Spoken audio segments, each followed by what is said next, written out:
Welcome to Navata TV.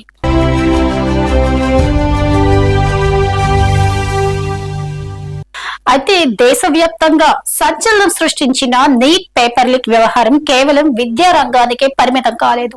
అది రాజకీయ చర్చలకు, నిరసనలకు, చివరికి కేంద్ర ప్రభుత్వ కీలక నిర్ణయాల వరకు వెళ్లింది. ఢిల్లీలోని జంతర్ మంతర్ వద్ద జరిగిన నిరసనలు ఇప్పుడు దేశ వ్యాప్తంగా పెద్ద చర్చకు దారితీశాయి.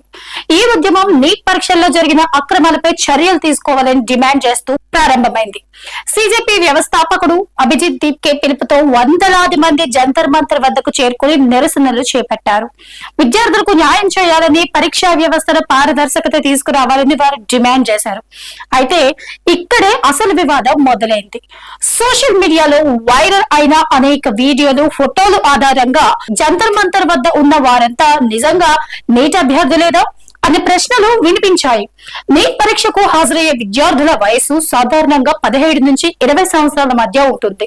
అయితే నిరసనల్లో కనిపించిన కొందరి వయసు ఎక్కువగా ఉందని, వారిలో విద్యార్థులు కాని వ్యక్తులు కూడా ఉన్నారని సోషల్ మీడియాలో అనేక మంది సందేహాలు వ్యక్తం చేశారు. ఇదే సమయంలో ఢిల్లీ పోలీసులు కూడా జంతర్ మంతర్ పరిసరాల్లో తనిఖీలు నిర్వహించి నేర చరిత్ర ఉన్నటువంటి కొంతమందిని గుర్తించినట్లు తెలిపారు. అయితే పోలీసులు వారందరూ నిరసనల్లో పాల్గొన్న విద్యార్థులేనని అధికారికంగా చెప్పలేదు. అలాగే మొత్తం నిరసనకారులపై ఒకే విధమైన నిర్ధారణ కూడా చేయలేదు. మరి ఈ విషయాన్ని గుర్తుంచుకోవడం చాలా ముఖ్యం. మరి ఈ పరిణామాల తర్వాత రాజకీయ ఆరోపణలు, ప్రత్యారోపణలు మరింత వేడెక్కాయి. అధికార పక్షం, ప్రతిపక్షం ఒకరిపై ఒకరు విమర్శలు చేసుకున్నాయి.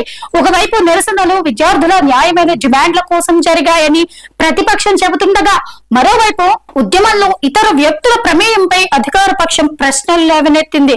మరి ఈ మొత్తం పరిణామాల మధ్య కేంద్ర ప్రభుత్వం కూడా చర్యలు ప్రారంభించింది. మరి నీట్ వ్యవహారంపై దర్యాప్తు కొనసాగించడంతో పాటు పరీక్షా వ్యవస్థలో సంస్కరణలపై చర్చలు జరిగాయి. అనంతరం కేంద్ర విద్యాశాఖ మంత్రి ధర్మేంద్ర ప్రధాన్ రాజీనామాను ప్రభుత్వం ఆమోదించింది. అలాగే పరీక్షల భద్రత, పారదర్శకత పెంచేందుకు కొత్త చర్యలు తీసుకుంటామని కేంద్రం ప్రకటించింది. ప్రధానమంత్రి నరేంద్ర మోదీ కూడా పరీక్షల వ్యవస్థపై ప్రజలకు నమ్మకం కలిగించేలా చర్యలు తీసుకోవాలని సంబంధిత అధికారులకు సూచించినట్లు ప్రభుత్వం తెలిపింది. పరీక్షల్లో అక్రమాలకు పాల్పడిన వారిపై కఠిన చర్యలు తీసుకుంటామని కేంద్రం పునరుద్ఘాటించింది. అయితే ఈ ఘటన మన ముందుకు ఒక పెద్ద ప్రశ్నను తీసుకొస్తోంది. ప్రజాస్వామ్యంలో నిరసన చేసే హక్కు ప్రతి ఒక్కరికి ఉంది. కానీ ఏ ఉద్యమమైనా దాని అసలు లక్ష్యం దెబ్బతినకుండా ఉండాలంటే అందులో ఎవరు పాల్గొంటున్నారు? ఉద్యమం పూర్తిగా సంబంధిత వర్గానిదేనా, లేక ఇతర శక్తులు కూడా ప్రభావం చూపుతున్నాయా అనే ప్రశ్నలు తలెత్తడం సహజం. ఈ ప్రశ్నలకు సమాధానం దర్యాప్తు సంస్థల ఆధారాలు, అధికారిక నివేదికల ద్వారా స్పష్టమవుతుంది. చివరిగా నీట్ పేపర్ లీక్ వ్యవహారంలో విద్యార్థులకు న్యాయం జరగడం ఎంత ముఖ్యమో, అదే విధంగా ఏ ఆరోపణైనా ఆధారాలతోనే నిర్ధారించబడటం కూడా అంతే ముఖ్యం. సోషల్ మీడియాలో వచ్చే ప్రతి సమాచారాన్ని నిజమని నమ్మకుండా అధికారిక సమాచారం కోసం వేచి చూడటం బాధ్యతాయుతమైన పౌరులుగా మనందరి కర్తవ్యం. మరి ఈ అంశంపై మీ అభిప్రాయం ఏంటి? జంతర్ మంతర్ నిరసనలపై మీ అభిప్రాయాన్ని కామెంట్ రూపంలో తెలియజేయండి.